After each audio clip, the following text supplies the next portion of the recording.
ඈත සිටිජයේ හැඩට රුවින්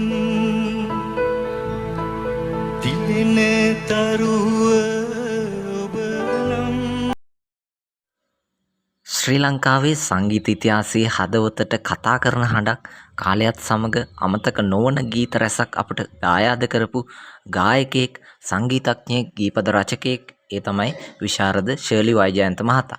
1956 වසරේ කැලණිය දලුගම ප්‍රදේශයේ උපන් ශර්ලි වෛජයන්ත කුඩා කල සිටම ඉතාමත් දක්ෂ කලාත්මක හැකියාව පෙන්වූ දරුවෙක්. අන්දර කැලේ කටු අකුලේ පිපුණු මලේ. මුල් කාලයේ ඔහු සාහිත්‍යයට වැඩි නැඹුරුවක් දැක්වුවත් පසු කාලීනව සංගීතය ඔහුගේ ජීවිතයේ ප්‍රධාන මාර්ගය වුණා. සංගීතය පිළිබඳව ගැඹුරු අධ්‍යාපනයකින් පසුව සංගීත විශාරද උපාධිය හිමි කර ගනිපු ශර්ලි මහතා තම ගායන ජීවිතය ආරම්භ කරන්නේ ශ්‍රී ලංකා ගුවන්විදුලි සංස්ථාවේ සරල ගී වැඩසටහන හරහා. සිත මියුරු කල්පනා රසපද වැලට පෙරළුණා. සංවේදී මෘදු හඬකින් ගායනා කළ ඔහුගේ ගීත ඉතාමත් ඉක්මනින් ජනප්‍රිය වුණා.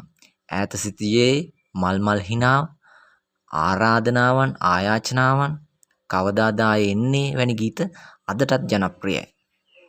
මා අතරේ ඉතිරිව ඇත්තේ අතීතයක් පමණි. ගායකයෙකු ලෙස පමණක් නොවේ ගුරුවරයෙකු ලෙසද ජාතික තරුණ සේවා සභාවේ සේවය කරපු මෙතුමාගෙන් අධ්‍යාපනය ලැබපු ශිෂ්‍යයන් අතර චන්ද්‍රලේඛා පෙරේරා, සෝමසිරි මැදගෙදර වැනි දැවැන්තයින් පවා ඉන්නවා. දශක ගණනාවක් ශ්‍රී ලාංකීය සංගීත ක්ෂේත්‍රයට කරපු සේවාව වෙනුවෙන් මෙතුමාට 2021 වර්ෂයේදී කලා භූෂණ සම්මානය හිමි වෙනවා. ඉතින් මේ වගේ පුරාවෘත්තයක හඬ අදටත් ජීවමානව අහන්න අපි හරි වාසනාවන්තයි.